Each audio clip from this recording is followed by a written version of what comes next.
বিসমিল্লাহির রহমানির রহিম।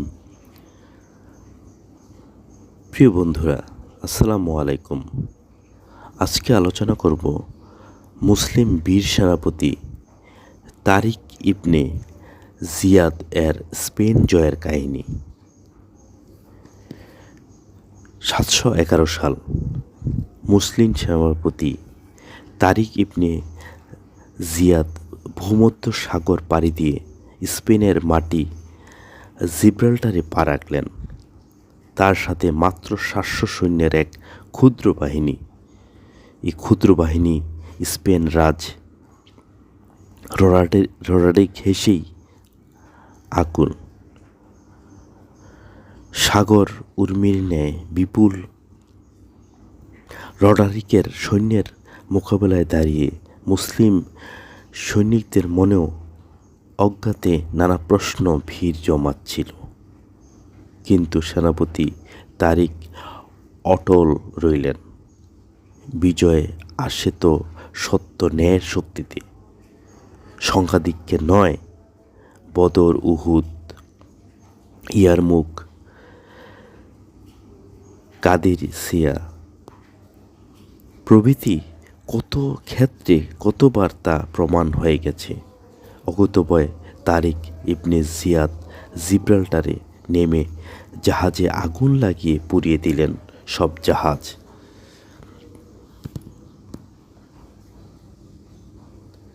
তারপর সৈন্যদের দিকে চেয়ে বললেন, চেয়ে দেখো বন্ধুগণ, গভীর সমুদ্র আমাদের পেছনে গর্জন করছে, আর সামনে অন্যায় অবিচারের প্রতীক বিশাল রোডারিক বাহিনী।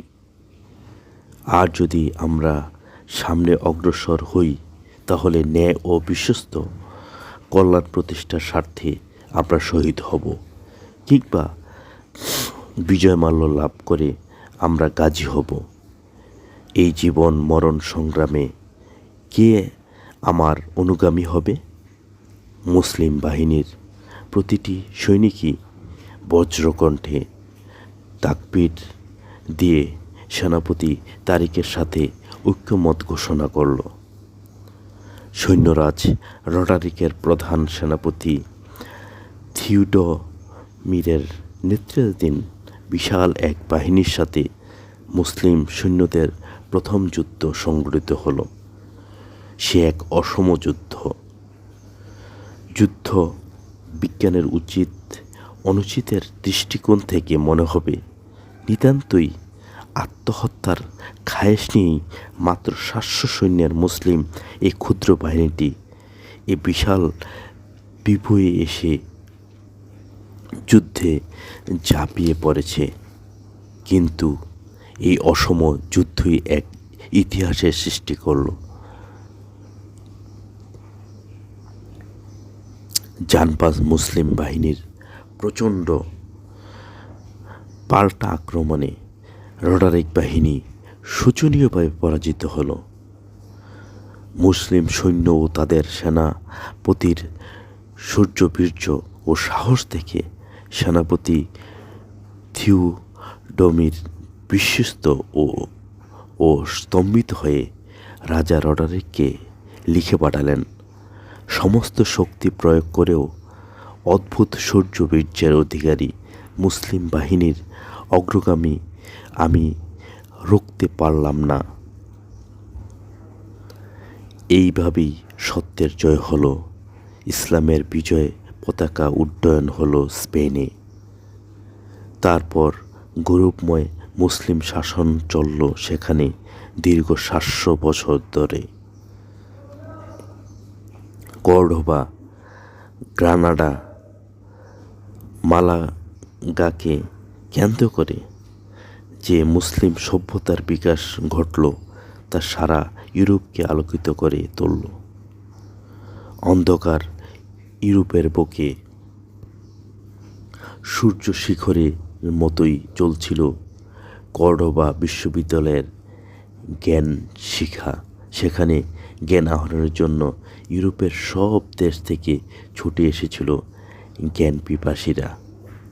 বিশ্ববিদ্যালয়ের মুসলিম মনীষীদের কাছ থেকে সেদিনের অন্ধকার ইউরোপ জ্ঞানের ABCD শিক্ষা করল। কর্ডোবার এই ছাত্রই ছিল ইউরোপের জনগণের স্থপতি। সুতরাং আজকের যে ইউরোপ, তার ঘুম ভাঙিয়েছে মুসলমানরাই। আর তাদের এই ঘুম ভাঙার প্রথম গান গিয়েছিলেন তারিক বিন জিয়াদ। তিনি সেদিনের সেই শাসনের নির্মম নিষ্পেষণ থেকে শুধু স্পেনকে মুক্তি করেননি, বলা চলে শরণার্থীকালের অজ্ঞানতার অন্ধকার থেকেও তিনি জাগিয়েছেন ইউরোপকে। দুর্ভাগ্যের বিষয়, একসময় বিশ্ব শাসন করা মুসলমানরা তাদের আদর্শ থেকে সরে যাওয়ার কারণেই অধঃপতনের দ্বারপ্রান্তে এসে পৌঁছেছে। প্রায় সকল মুসলিম দেশেই চলছে এখন অতি আধুনিকতার নামে বেহায়াপনা, অনৈতিকতা ও জুলুম নির্যাতন। ফলে অন্য ধর্মের লোকেরা সেই সুযোগটিকে কাজে লাগিয়ে মুসলিমদেরকে ধ্বংস করে দেবার পায়তারা করছে।